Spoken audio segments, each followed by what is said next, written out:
Chcete Apple Vision Pro, ale nechce sa vám za neho platiť 4000 eur? No tak Mark Zuckerberg má pre vás riešenie.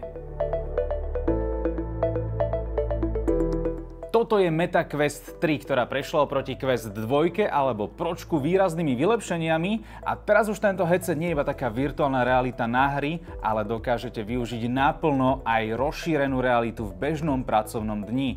Asi takými najväčšími zlepšeniami prešla celkovo tá technika zobrazovania, tie šošovky sú teraz oveľa lepšie než v minulosti, majú vyššie rozlíšenie a obnovaciu frekvenciu až 120 Hz, zatiaľ čo Apple Vision Pro má iba 90 Hz, aj keď potom Vision Pro má napríklad OLED display, tu máme iba klasické LCDčko a tiež Vision Pročka dokážu prehrávať v rozlíšení až 4K. No, to tu my bohužiaľ nemáme, ale sme tu na oveľa nižšej cenovke. Quest 3 so 128 GB pamäťou začínajú na Slovensku okolo tých 600 eur, ešte máte na výber aj 512 GB pamäť, tam sme na cenovke okolo 800 eur a je veľmi dobre pripomenúť, že napríklad ešte stále Apple Vision Pro nekúpite oficiálne na Slovensku a očakávame cenovku na úrovni 4000 eur, čo je vyše 6 krát viac než tieto Quest 3. A otázka teda znie, že či tu máme aj o 6 krát menej funkcií. Takže momentálne si ja vytváram kanceláriu vo virtuálnom svete, taký maličký tip. Vy si vystrihnite čisto iba klávesnicu vášho počítaču, aby vám to potom netrekovalo ruky. V podstate tiež to ovládate gestami podobne ako pri Apple Vision Pro, že takéto štipance a tým sa vlastne už dostávame do tohto workspaceu. Predo mnou je teda jedna obrovská obrazovka, kde mám teraz zapnutý YouTube. Tu si môžem niečo zvoliť aj na pravú stranu a dokonca si môžem pridať ešte aj tretí monitor. A teraz mi prosím pekne ukážte, že kde získate za 600 eur 3 obrovské monitory, ktoré nemusíte teraz pripájať káblami, nemusíte tu teraz prehadzovať všetko naokolo, aby ste to niekam nacpali. Toto je naozaj výborná vec. Ak by napríklad teraz strihám video, tak môžem mať tuto nejaké zábery, tu môžem mať teda tú hlavnú timelineu, tuto môžem mať ešte otvorené, ja neviem, nejaký archív záberov alebo hudby. Toto je fakt premakané. A stále si vlastne vidím aj tú svoju klávesnicu. Možno, čo je taká nevýhoda, tak vlastne keď sa pozerám na tie objekty, ktoré sú reálne, tak občas, keď sa k ním priblížim, tak je to ako keby sa pozeráte do vody napríklad, že oni sa začnú tak deformovať rôzne. A toto môže byť práve vec, že ak niekomu býva zle z virtuálnej reality, tak na toto si musíte dať pozor. Je dobre si to väčšinou vyskúšať predtým, ako si to kúpite, ale funguje to reálne úplne rovnako, ako keď ste si niekedy do notebooku zapájali externý monitor, tak je to isté. Takto to vyzerá, keď sedíme za pracovným stolom a chceme naozaj pracovať. Ešte dokonca som videl, že vy si viete vytvoriť aj takú kanceláriu, kde vlastne miesto pohľadu na obyčajný stôl by ste boli v nejakej rozprávkovej krajine a dokonca si tam môžete robiť aj také virtuálne poznámky na virtuálny papier. Ale poďme si to teraz celé vyskúšať na štýl, ako sme videli všetky tie videjka z Apple Vision Pro, že sa niekde prechádzate s okuliarmi a máte pred sebou zapnutý YouTube alebo hoci čo iné. Tak teraz taký test na štýl, že pracujem a dostanem chuť na kávu. Takže teraz sa zdvíham a či ma to tu celé počká, táto moja virtuálna kancelária, alebo mi to zmizne. Otáčam sa, stále to tam je. Wow. Dobre, idem, že úplne ďaleko od toho. Otáčam sa, stále to tam je. Dobre, výborne. Ale zase keď idete na vecko, tak pravdepodobne asi nejdete s týmito okuliarmi, na ktorých sú kamery.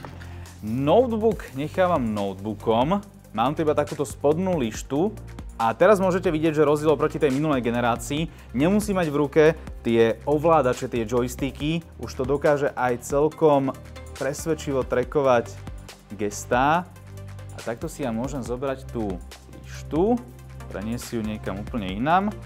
Dobre, idem si napríklad urobiť teraz kávu, tak si tu pustím zatiaľ YouTube. Písanie na virtuálnej klávesnici ešte musím trošku doladiť. Celko sa v tom trošku ťažšie orientuje. Dobre, ešte. Ak by sme tu napríklad mali experta, ktorý by chcel písať 10 prstami, tak to zatiaľ to technológia neumožňuje. Dobre, čiže opäť púšťam si videjko. No a čo sa týka toho samotného videa, tak teraz si ho môžem takto zobrať so sebou a kráčať s ním, ale musím ho držať. Jednoducho Nemôžem ho mať, že akoby takto stále pred sebou, pretože v momente, keď ho pustím, tak cez neho prejdem. Keď si to takto držíte, že neustále pred sebou, ako napríklad knihu alebo telefón, tak to funguje v pohode. Ale jednoducho nemáte to rozhranie neustále pred očami a že si tu teraz pustíte navigáciu alebo niečo, to nie. Ale na takomto pohybovaní sa po byte alebo po kancelárii s tým, že si to potom takto zahodím na stôl, odbehnem a zase k tomu vrátim, tak to funguje v pohode. Tak si poďme ukázať najväčšiu výhodu Quest 3 a to je síce to, že nie je to iba na prácu a na ten seriózny život, ale aj na hry. Teraz vám musím povedať o tej najväčšej nevýhode MetaQuest 3 a to je síce tento základný popruh. Vy si ešte potom viete dokúpiť nové, lepšie, pohodlnejšie, ale tento od výroby, okrem toho, že je biely a hneď sa špiní, tak hlavne je extrémne nepohodlný a musím si to fakt, akože toto je príšerne lacné. Nedokážete si to ani nejak dobre nastaviť, reže to. No a ak ste si mysleli, že nosíte síce v realite okuliare, ale v tej virtuálnej ich potrebovať nebudete, lebo však pozeráte priamo do displeja, tak nie, potrebujete ich aj tak, ale viete si dokúpiť také špeciálne šošovky a potom už môžete byť aj bez okuliarov. Tak, poďme teraz konečne na tie hry, ktoré sú v takom tom AR, teda v rozšírenej realite. A tomu ukážem veľkú výhodu Quest 3 oproti predchodcom, a to síce, že toto skenovanie prostredia prebieha, že instantne takmer. Vy sa iba prechádzate, pozeráte okolo seba, ono si to takýmto spôsobom naskenuje prekážky, objekty vo vašej miestnosti. To mi pripomína tú aplikáciu, kde keď ste vysávali, tak ste vlastne zbierali také mince. Normálne ma v tejto virtuálnej realite bude baviť upratovať. Dobre. Vytvorili ste nový sken. Pokračovať. Dobre. Teraz sa mi tu vlastne vytvorili aj také virtuálne bariéry, aby som vedel, že kam môžem ísť a kam nie. Vašu izbu čoskoro zaplavia mimozemskí pufiáni. Chyťte ich čo najviac. Kde ste? Niekoho počujem. Aha. OK. Ja som si hovoril, že to nie je úplne kvalitná omietka. Ty vole. Toto je dosť veľká sranda. Môj mozog momentálne nemozguje, čo sa deje. Rozbil nám telku, poď sem. Dobre, máme jedného. Chápete, že nám rozbil telku? Tu sú dva. Toto je super. Čože? Akože ak ste niekedy hrali Nerf v kancelárii, tak toto je normálne, že level up. Toto je fakt, že obrovská výhoda tejto Quest 3, že v priebehu minúty máte naskenované prostredie a o pár sekúnd na to sa už môžete hrať.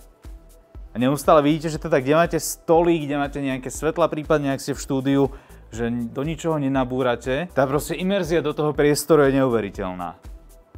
Stále akože áno, tá kvalita obrazu nie je najvyššia, vidím to zrnenie, ale keď si predstavím, že o pár rokov toto ešte budú vylepšovať, tak fakt mám pocit, že toto je budúcnosť.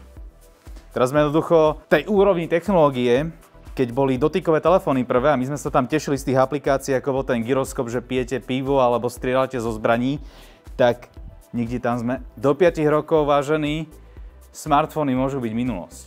A čo je ďalšia veľká výhoda MetaQuest 3, tak sú tu aj hry ako je táto, ktorá je priamo vlastne v pamäti okuliarov, ale vy si ju v podstate bezdrôtovo dokážete prepojiť s vašim počítačom a so Steamom a tam hrať ďalšie VR-kové hry, ktoré sú priamo na Steam, bez toho, aby ste potrebovali nejaký kábel a nejaké pevné spojenie. Takže fakt to super. Najvyššie kombo. Kde by ste povedali, že som teraz? Asi možno v nejakom VR-kovom YouTube, ale nie. Ja som prosím pekne v Steame, pretože teraz, keď sa pohnem do mojej obývačky, alebo ako je to napísané na klasickom Steame do knižnice, tak teraz to dostáva úplne iný rozmer, pretože naozaj ako v knihovni si tu viem vyberať hry, Assetto Corsa, no dal by som si, ale nemám tu volant. Takže poďme asi na klasiku Beat Saber. Ako vidíte, momentálne fungujeme úplne bezdrôtovo, nie sme zapojení v počítači.